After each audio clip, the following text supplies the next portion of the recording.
अब आप ये दो साधन अपनाएं। पहला लक्ष्य तो आराध्य देव, इस दूसरे में दो साधन, जहां जहां मन जाए वहां से हटाकर अपने लक्ष्य में लगाना, या जहां जहां मन जाए वहीं वहीं आराध्य देव की भावना कर लेना, बस बात बन जाएगी। आराध्य देव की भावना, मेरे प्रभु हैं, ये भी मेरे प्रभु हैं। ये जो वस्तु सामने दिखाई दी, ये पहले नहीं थी, प्रभु ही थे। ये बाद में भी नहीं रहेगी, प्रभु ही रहेंगे। बीच में इस वस्तु के रूप में प्रभु ही हैं। मेरी दृष्टि काम नहीं कर रही, ठीक नहीं देख पा रही, पर हैं प्रभु ही। ऐसा शास्त्र कहते हैं, ऐसा सदगुरुदेव कहते हैं, ऐसा आचार्य कहते हैं। साधक प्रातः काल जब उठे तो गुरुदेव को प्रणाम करके निश्चय करें कि आज हम पूरा का पूरा समय आराध्य देव में लगाने की चेष्टा करेंगे। जो पूर्व में हमसे त्रुटियां हुई हैं उनको आज नहीं करेंगे, अब नहीं करेंगे, ऐसी बात नहीं। हमें वर्तमान को संभालना है, तभी आपके अंदर सामर्थ्य आएगी। आज से कभी नहीं करेंगे तो आप हो सकता है न चल पाएं, क्योंकि आप में इतनी संकल्प पवित्र बुद्धि नहीं है, इतना जोर का संकल्प नहीं है कि आपने कह दिया कि आज के बाद नहीं करेंगे तो ये भीष्म प्रतिज्ञा हो गई। आप में नहीं है ऐसी सामर्थ्य। यद्यपि आप सामर्थ्यवान हैं, पर अपनी सामर्थ्य को भूल चुके हैं। तो क्या करें? हम मन के ऊपर बोझा ना डालें कि आज के बाद कभी नहीं करेंगे। हम आज का नियम लेते हैं कि आज प्रातःकालीन गुरुदेव को प्रणाम करके हम ये नियम लेते हैं कि आज शयन तक हमसे कोई भी जो पीछे त्रुटियां हुई वो नहीं होने देंगे।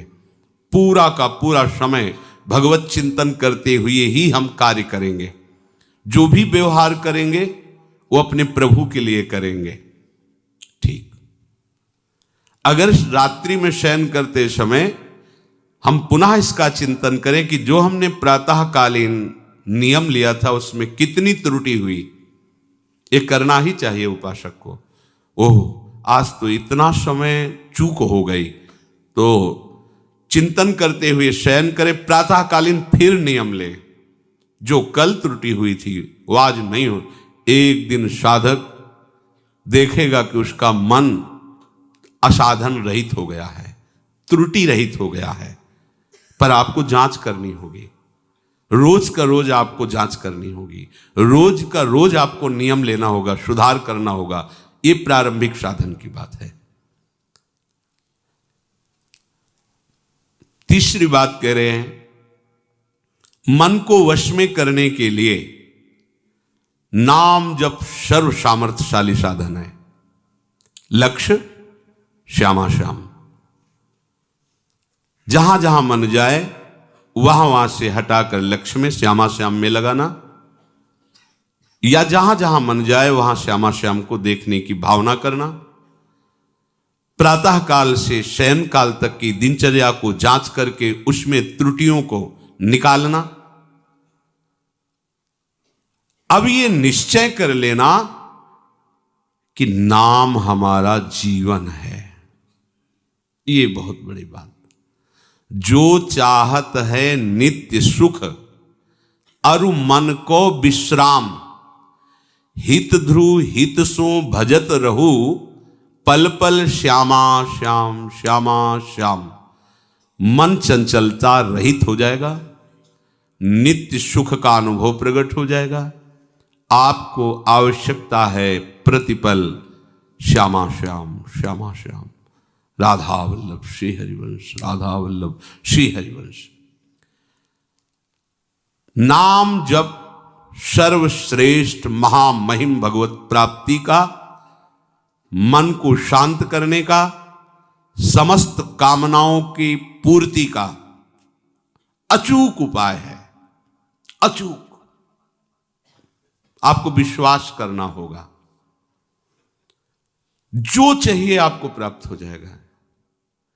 ये 4 दिन की उकताहट वाला भाव मत रखिए कि हमको तो इतने दिन हो गए करते हुए, अभी कोई लाभ नहीं। दवा चल रही है, अमोघ औषधि है। ये सबसे पहले आपकी दुर्गति का नाश करेगा, पाप का। फिर ये पाप की प्रवृत्ति का नाश करेगा, जहां से पाप पैदा होता है। दिव्य ज्ञान प्रकाशित करके रूप का दर्शन कराएगा, प्रेम की जो चाहिए। जिसने बात समझ ली हृदय से कि मन को वश में करने के लिए सबसे बड़ी अचूक साधना नाम है। गोस्वामी श्री तुलसीदास जी कह रहे हैं, अय जीव तू सदा नाम का अनन्य बन। देखो, जो हमें सदगुरुदेव ने अपना जीवन स्वरूप नाम दे दिया है, हम नहीं जान पाते। छोटी छोटी बातों के लिए हम अवहेलना करते हैं। उनको तो उच्छिष्ट मिलता है, हमको तो उच्छिष्ट नहीं मिलता। जिस थाल में गुरुदेव पाए तो मुख से निकाल के उसमें थोड़ी रखते हैं, तो ऐसे पा रहे हैं। और उनकी उस थाल के उच्छिष्ट का रखना चाहिए महत्व। इतना हम महत्व रखते हैं। अगर हमें जरा सा प्राप्त हो जाता है तो मन नाच उठता है, आज सदगुरुदेव का उच्छिष्ट मिला है। लेकिन हमारी बुद्धि इस बात पे नहीं जाती कि जो गुरुदेव ने सदा अपना जीवन माना है, नाम मंत्र, सदा उसको रसास्वादन किया है, वो अंदर से हमें दे रहे हैं। उसके प्रति आपकी महत्व बुद्धि नहीं हुई। विचार कीजिए, गुरुदेव का वो उच्छिष्ट जो जीवन है, उनका स्वाद लिया है, उसका उसी में है वो, और वो दे दिए, उस पे महत्व बुद्धि नहीं है। हमें क्या दिया गुरुदेव ने? उनको तो स्वेटर दिया है, उनको माला पहनाया है, उनसे हंस के बात करते हैं। हमको क्या? ओहो, ये बाहरी चेष्टाएं गुरुदेव की कृपा मानी जाती हैं क्या? ये तो विषय संसारी पुरुषों को मिल जाती है। संत उदार दयालु हैं। ये जो आपको नाम मिला, ओहो, इसके अनन्य हो जाओ, गोस्वामी जी कह रहे हैं। और अनन्य का भाव बड़े भाव से, यही हमारा जीवन हो जाए। जो चाहते हैं नित्य सुख और मन को विश्राम, हित ध्रुव हित सो सानुराग रे, राधा राधा राधा राधा वल्लभ श्री हरि। अमृत है अमृत, आप पान तो करो इस अमृत का, चिरंजीवी हो जाओगे। राधा राधा। इस कलिकाल में वैराग्य, योग, यज्ञ, तपस्या, बड़े बड़े दान, ये हमें आनंद प्रदान नहीं कर सकते, क्योंकि ऐसी मलिनता है कि दान दे के अहंकार आ जाएगा तो दान कब काम खत्म। और यज्ञ के लिए पवित्र सामग्री नहीं रह गई, संविधा नहीं रह गई, सब अपवित्र हो रहा है। तपस्या, शरीर ऐसे कमजोर हो रहे हैं कि तप के लायक नहीं कि सीधे प्रकृति का वार झेल सके। और योग तो बहुत ही कठिन है। 8 घंटे 10 घंटे सिद्धासन में बैठे हुए और पद्मासन लगाए हुए आराध्य देव के चिंतन में डूब, बड़ा कठिन है। यहां 30 मिनट एक स्थिति में तो बैठा नहीं जाता है, हिलाना डुलना। 8 घंटे 10 घंटे बिना हिले डुले, कितना कठिन योग है। प्राणों को वश में करके, शरीर को वश में करके, इंद्रियों को वश में करके, चित्त की वृत्ति का निरोध करके परमात्म चिंतन, कितना कठिन। और वैराग्य, अब कैसा वैराग्य है? हंसी लायक वैराग्य है, उपहास करने लायक। हर वस्तु, हर व्यक्ति जैसे संसार के सुखों में मगन है, वैसे ही हमारा मन भी। तो बाहर से कपड़ा बदलने से हम वैरागी थोड़ी हो गए। राग का त्याग ही वैराग है। वैराग बिना राग का, बिना आसक्ति का, विरक्त, कहीं आसक्त नहीं, ऐसी स्थिति नहीं है। सब जगह से आसक्ति हटा ली तो शरीर में आसक्ति है, अपनी इंद्रियों का दुलार। कहां वैराग? वैराग्य प्रभु के सिवा कुछ और स्मृति में नाना, यही सच्चा वैराग्य है। कोई भोग, कोई व्यक्ति, कोई स्थान, कोई मान बड़ाई, कुछ नहीं, एकमात्र आराध्य देव। ये हो गया राग रहित स्थिति। तो बड़ा कठिन है, ये सब तुम्हें प्राप्त हो जाएगा। ये अलग अलग करके निर्वाह करना कलिकाल है, बड़ा कठिन है, लेकिन इनका जो फल है वो सब तुम्हें प्राप्त हो जाएगा, एकमात्र केवल नाम का आश्रय लेने से, नाम का स्मरण करने से। शास्त्रों में दो बातें बताई गई, एक विधि और एक निषेध। ये करना है और ये नहीं करना है। कितना पढ़ोगे शास्त्र? गोस्वामी जी कह रहे हैं हम तुम्हें दो शब्दों में बता देते हैं।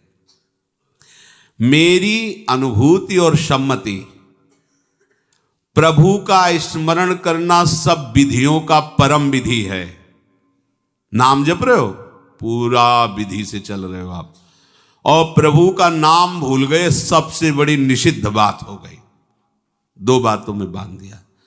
विधि श्यामा श्याम का स्मरण, अब और कोई विधि हमें जानने की जरूरत नहीं। निषेध, श्यामा श्याम को भूल गए, इससे बड़ा कोई निषेध नहीं। श्यामा श्याम को भूल जाना सबसे बड़ा निषेध काम हो गया हमारे द्वारा। गुरु के वचनों की अवहेलना, शास्त्र की अवहेलना हमसे हो गई, क्योंकि हम प्रभु को भूल गए। जिस क्षण सबसे बड़ा निषिद्ध कार्य हो गया। गोस्वामी जी कह रहे हैं कि जो नाम है ये महामणि है, और ये जो संसार है ये सांप है।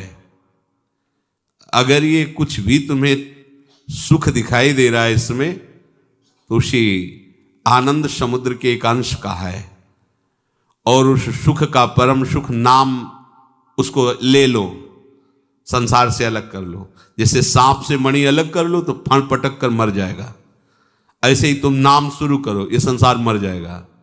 तुम्हारे चित्त में जो संसार बसा हुआ है ये मर जाएगा। तुम्हारा मन जो विषयों में फंसा हुआ है ये मर जाएगा। मन मारिया तन बस में कीन्हा, हुआ भरम सब दूर। बाहर से कछ दिखत नाही, अंदर चमके नूर। आपो त्याग जगत में बैठे, नहीं किसी से काम। उनमें तो कछु अंतर नाही, संत कहो चाहे राम। वो हो गया, भगवत स्वरूप हो गया। जैसे मणि ले लेने पर सांप जिंदा नहीं रह सकता, ऐसे नाम रूपी मणि संसार में अपने पास तुम ले लो तो संसार जिंदा नहीं रहेगा, अर्थात संसार संसार नहीं रह जाएगा, ये भगवत स्वरूप हो जाएगा। ये जो हमें जन्म जन्मांतर से भटकाना, आकर्षित करके विषयों में गिराना, ये इसकी अब सामर्थ्य नहीं रह जाएगी, क्योंकि नाम रूपी मणि हमारे पास है। ये जो नाम, ये कल्प तरु है, जो चाहोगे प्राप्त हो जाएगा। अर्थ, धर्म, काम, मोक्ष, चारों फल प्रदान करने में समर्थ है नाम। वेद पुराण, बड़े बड़े विद्वान और भगवान शंकर जी भी साक्षी हैं इस बात के कि नाम सर्व समर्थ है, जो चाहोगे प्राप्त हो जाएगा। और अगर ये चाह नहीं रही अर्थ धर्म काम मोक्ष की, तो प्रेम पदार्थ भर देगा आपके हृदय में नाम। भगवत प्रेम जो अत्यंत दुर्लभ है, ये प्राप्त हो जाएगा। और साधन करते हो, नाम जप नहीं करते हो, नाम उच्चारण नहीं करते हो, तो गोस्वामी जी कह रहे हैं कि मेरी बात मान लेना, तुम इस कर्म प्रपंच से, माया के आकर्षण से बच नहीं सकते। गोस्वामी जी का अनुभव है। राम राम राम जीह, जो लो तू न जपी है, तो लो तू कहूं जाए, तिहूं ताप तपी है। सुरसरी तीर बिनु नीर दुख पाई है। सुर तरु तरे तो ही दारिद सताई है।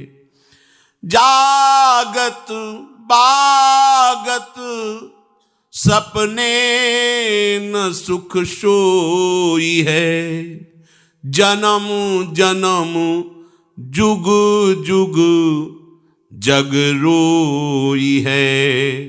छूटिबे के जतन विशेष बांध जाएगो, होए है विष भोजन जो सुधा सानि खाएगो। तुलसी तिलोक तिहु काल तो से दीन को, राम नाम ही की गति जैसे जलमीन को। राम नाम ही की गति जैसे जलमीन को। गोस्वामी जी कह रहे हैं, जब तक तू जीभ से नाम जप नहीं करेगा तो मेरी बात मान लेना, तब तक तू कहीं भी किसी भी तीर्थ में कहीं भी भाग कर जा, ये दैहिक दैविक भौतिक ताप तुझे बख्शेंगे नहीं, जलाएंगे, जलना पड़ेगा तुझे। देखो परम धाम में रह रहे हो, प्रिया प्रीतम कहा निज महल, हालत क्या है देख लो हृदय की। तो बात क्या हुई, रसिक शिरोमणों की आज्ञा का हम पालन नहीं कर रहे। वृंदावन बस गई तो नो बड़ो सयान, जुगल चरण के भजन बिन निमिष न दीजै जान। पलक झपकने के समय को भी नाम से विमुख नहीं जाने देंगे। अब आप देखो गोस्वामी जी कह रहे भाग, कितना भाग, जा भाग के जहां तुझे जाना है, कहीं तुझे शांति नहीं मिलेगी। यदि तू नाम जप नहीं कर रहा तो भाग, किसी के भी पास जा। पूज्य श्री राधा बाबा के पास जब कोई जाता और प्रश्न करता भागवती, तो बाबा पूछते कितना नाम जपते हो, जाओ कम से कम 1 लाख रोज नाम जप करो, फिर 1 महीने के बाद आना, प्रश्न करोगे तो हम उत्तर देंगे तो शायद समझ पाओ, नहीं ऐसे तुम्हारी बुद्धि उत्तर नहीं समझ पाएगी। नाम कहीं भी तू भाग के जा, तीनों ताप तुझे बख्शेंगे नहीं, जलाएंगे, यदि नाम जप नहीं कर रहा। और सुन ले, गंगा के समीप जाने पर भी तू बिना पानी के तरस कर मरेगा, तुझे पीने को नहीं मिलेगा। आनंद सिंधु मध्य तो वासा, पानी में मीन पियासी मुझे सुन सुनी आवे हाशी। आनंद समुद्र के यहां रहने पर भी हम आनंद से वंचित हैं। क्यों? क्योंकि नाम जप नहीं है। गोस्वामी जी का यही भाव, सुरसरि तीर बिर नीर दुख पाई है। अगर तू सोचेगा कि गंगा जी अंतिम समय हमें मिल जाएंगे, हमारा कल्याण हो जाएगा, तो वहां तक पहुंच नहीं पाओगे। बिना गंगा जल के तुम्हारे प्राण छूट जाएंगे, क्योंकि तुमने नाम जप नहीं किया। पक्की बात है। एक पूज्य श्री भाई जी ने घटना बताई कि एक ऐसे थे कि जो भी सामने जाए उसका नाम बता देना, उसके मन की बात बता देना, तुम इस काम के लिए आए हो, वो सब बता देना। बड़ा उनका यश हुआ कि बड़े सिद्ध पुरुष हैं। तो भाई जी गए, वहां पहुंचते ही भाई जी ने उनको देखा तो बोले ये तो भक्ति विहीन है, भक्ति तो है नहीं इनके अंदर, पर ये बातें कहां से जान जाते हैं। वो पूरी भीड़ के साथ जब व्यवहार सब हो चुका, एकांत हुए, तो भाई जी शादी पोशाक में रहते, धोती कुर्ता चश्मा। तो पहली दृष्टि में तो सबको यही लगता था, साधारण एक गृहस्थ आदमी, थोड़ा पवित्र धोती कुर्ता। भाई जी ने कहा 1 मिनट आपसे बात करना चाहते हैं। करिए। बोले नहीं, एकांत में, वो आपके हित के लिए है, अगर हम सबके बीच में करेंगे तो आपका अहित हो जाएगा।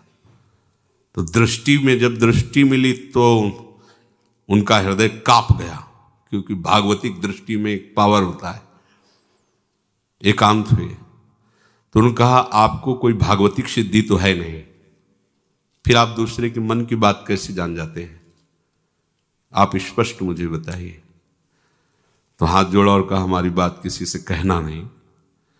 हमने एक यक्षिणी सिद्ध की है, और कान में उन्होंने ऐसे गमछा से ढके रहे दिखाया, तो इतना मल शौच यहां कान में लगाए थे। उस अपवित्र स्थान में यक्षिणी बैठती थी, वो कान में बता देती, इसका ये नाम है, इस काम के लिए आया, ये भावना है। बोले मुझे यक्षिणी सिद्ध है। उनका इससे क्या होगा? 4 लोग तुम्हें प्रणाम करेंगे, धनराशि देंगे, वस्तुएं देंगे, क्या होगा? तुम्हारी दुर्गति तुम्हें इंतजार कर रही, बख्शेगी नहीं, मान लो मेरी बात। पर वो भक्ति ऐसे थोड़ी हो जाती है। भगवान की जब विशेष कृपा होती तब ये सब प्रपंच से हटकर प्रभु का भजन होता है। तो भाई जी ने बताया कि उन्होंने एक दिन यक्षिणी से पूछा कि हमारी मृत्यु कब और कहां कैसे होने वाली है। तो उसने बताया, अमुक दिन में इतने बजे मृत्यु होने वाली। तो उनको भाई जी की बात ध्यान आई कि दुर्गति इंतजार कर रही। तो पास में नर्मदा जी थी, तो उन्होंने सोचा जाकर नर्मदा में खड़े होकर के और भगवान नाम उच्चारण करेंगे और उसी समय मृत्यु आ जाएगी, मेरा काम हो जाएगा। उठा के पटक दिया यक्षिणी ने, कहा जिंदगी भर हमें अपनी गुलामी में रखा, अब तुम्हें हम जाने देंगे? हमारा चिंतन करके मरो और हमारे आदेश में रहो, तुम भी यही बनो।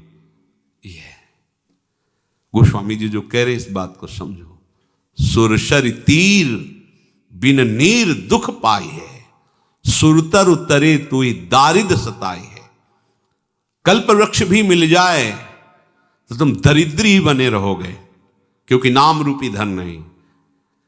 ये संसार के भोग, संसार की वस्तुएं, संसार का वैभव ऐसा है कि जितना बढ़ता जाता है उतनी भूख बढ़ती जाती है, उतने गुना। 100 रुपये से पहले काम चल जाता था तो 200 की आकांक्षा हुई। जब 2 लाख रुपए हो गए तो 4 लाख की आकांक्षा हुई। जब 4 लाख रुपए हो गए तो 8 लाख की आकांक्षा हुई। जब करोड़ों में खेलने लगा तो अरबपति बनने की इच्छा हुई। जब अरबों आ गए तो भारत का सबसे बड़ा धनी बनने की इच्छा हुई।